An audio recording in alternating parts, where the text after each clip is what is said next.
자, 이 논문에서 이제 환자분들의 상태로 앙케이트를 좀 한 게 나와요. 그래서 환자분들이 얼만큼 파열에 대해서 걱정하고 있느냐. 사실은 이제 초음파 검사를 하기 전에는 환자분들이 파열에 대한 어떤 이제 내가 설마 파열이 일어날까? 이제 이렇게 생각하는 경우들이 되게 많다라는 거죠.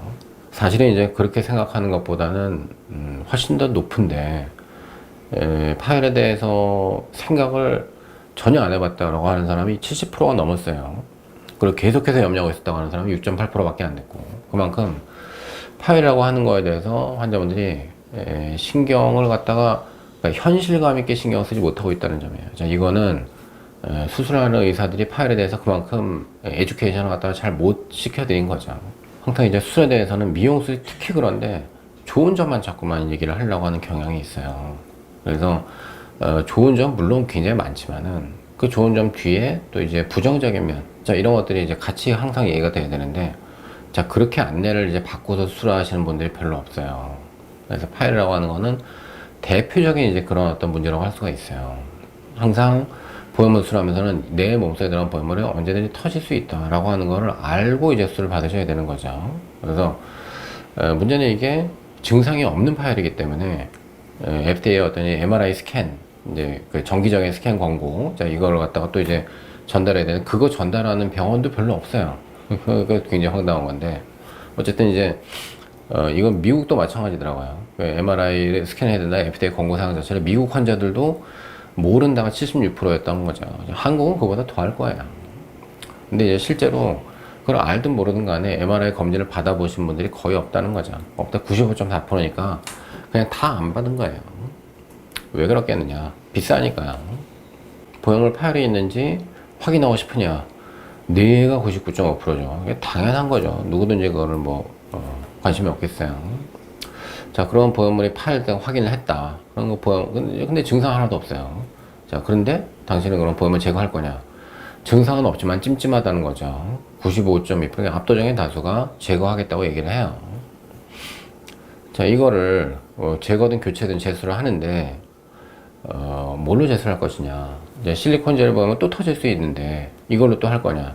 이것도 이제 사실 굉장히 좀 놀라운 건데 다른 실리콘 보험을 교체하겠다는 사람들이 거의 대부분 이거 합하면은 49% 50.2% 이렇게 되는데, 하여튼 내가 이제 돈이 적건 많건 간에 어쨌든 이제 실리콘 젤 보험으로 교체하겠다, 이게 이제 가장 많았던 것 같고, 식염수백은 사실 이제 터진다고 하더라도 뭐가 이제 몸에 실리콘 같은 이제 노가 없어지지 않는 이런 것들이 몸에 스며들지 않을까 하는 이제 그런 어떤 염려가 없잖아요. 그래서 실리콘백을 이제 한번 터져봤던 사람은 실리콘백 한번 생각할 수 있지 않을까, 이렇게 생각하고서 이제 잘치만 선생이 설문을 낸 건데, 생각보다 이제 많은 환자분들이 식염수백보다는 실리콘백을 갖다 택한 거죠. 그래서 식염수백을 이제 택하신 분이 34.2% 나오니까 생각보다는 높지 않은 거죠. 한 반수 정도는 나올 줄 알았는데.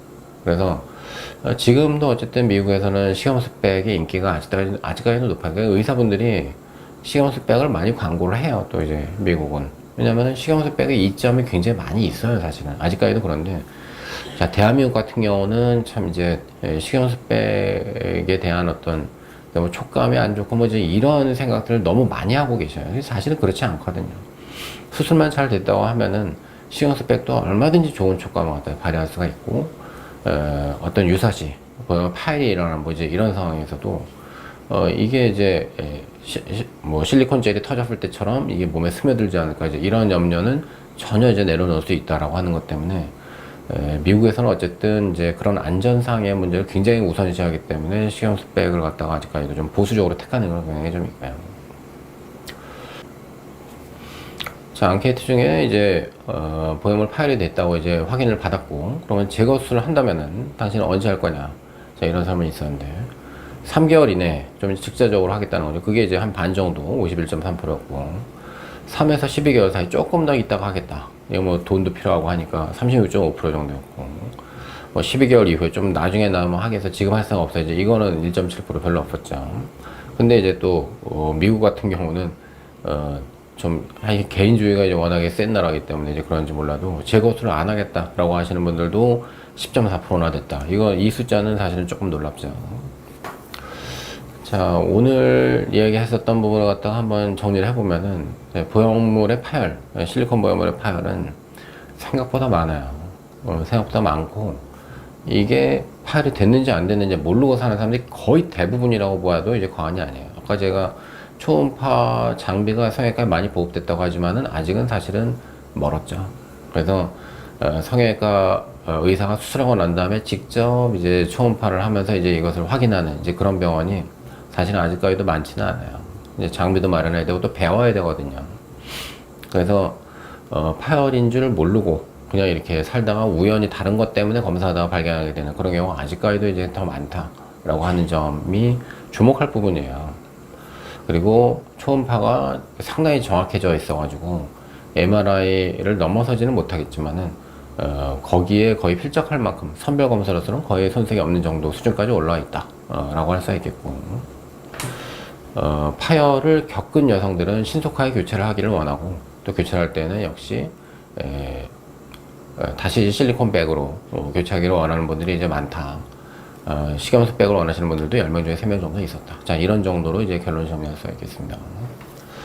자, 오늘 파열에 대한 어떤 주제였었고, 거기에 관련된 여러 가지 앙케이트를 포함한 서베이 결과를 갖다가 논문으로서 말씀드렸습니다. 오늘 영상은 여기서 마치도록 하겠습니다. 끝까지 들어주셔서 고맙습니다.